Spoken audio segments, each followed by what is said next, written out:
Using a home freezing unit such as this, which has a temperature of around 0 Fahrenheit, we can form supercool clouds just like those in the natural atmosphere by breathing into the box. The moist air from the breath condenses and forms a cloud, and this cloud cools to a temperature of about 0 degrees Fahrenheit in a few seconds. Any moist thing placed in this box will produce such a cloud. By putting this cloud in the chamber, we can then do various things to it to see whether or not we can convert this supercool cloud to snow. This cloud is made up of liquid water droplets. They are not snow crystals as yet, but by taking a tiny piece of dry ice such as this and scratching it so a few tiny fragments fall into the supercool cloud, long streaks develop just like the vapor trail from an airplane. These contain millions and millions of tiny submicroscopic snow crystals which grow very fast and assume exactly the natural snowflakes show in an ordinary snowstorm. The particles grow very fast. They grow about 1 billion-fold in volume in a few seconds. And if it were possible to keep them supported in the air, they would grow very large, just like the snow crystals that fall from the sky on a cold winter's day.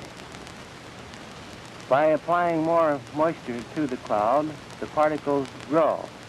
Since the water droplets evaporate over onto the ice crystal, we say that the vapor pressure of water is higher than the vapor pressure of ice crystals. Therefore, the water all disappears onto the ice crystals. The ice crystals that you see here are scintillating, and the colors are produced by the fact that they're tiny prisms and separate light into its various colors. By just flinging a piece of paper through the chamber, we can remove the cloud of snow crystals and go right back and form another supercool cloud, such as you see me doing here. Then, this time, I'm going to just take a small, ordinary sewing needle, cool below minus 35 degrees centigrade, and pass it briefly through the cloud. When I do this, again, many millions of snow crystals form, and we get the same effect as is produced by dry ice. Dry ice is not particularly, as far as the fact that it's CO2, it's primarily important because the use of it is primarily important because it's colder than minus 35 degrees centigrade. The scintillations of the crystals cause them to appear round in the camera or in the photograph because they tumble around and therefore draw circular areas. They're actually tiny hexagonal plates and tiny hexagonal columns, like those which form in the high levels of the atmosphere. After they've been in the chamber for a short time, since they're growing very rapidly, they fall out. Here you see a close-up of these very beautiful twinkling crystals, and they are very beautiful to see. They're not flying saucers, they're just ordinary snow crystals, which are scintillating in the very brilliant light and settling toward the bottom of the box.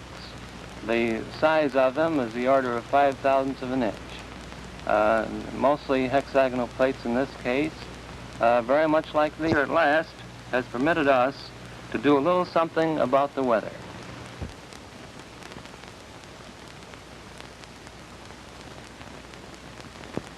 These are some which I photographed that were formed in the laboratory. This is a picture of the first cloud that we seeded back last November. Flying in a small Fairchild plane and putting dry ice from a small dispenser in the bottom of the plane, we put about 6 pounds of dry ice into this 4-mile cloud, and within a very few minutes saw long streamers of snow falling from the base of the cloud and evaporating into the drier air below. Under many conditions, of course, full-fledged snowstorms will be produced in this way.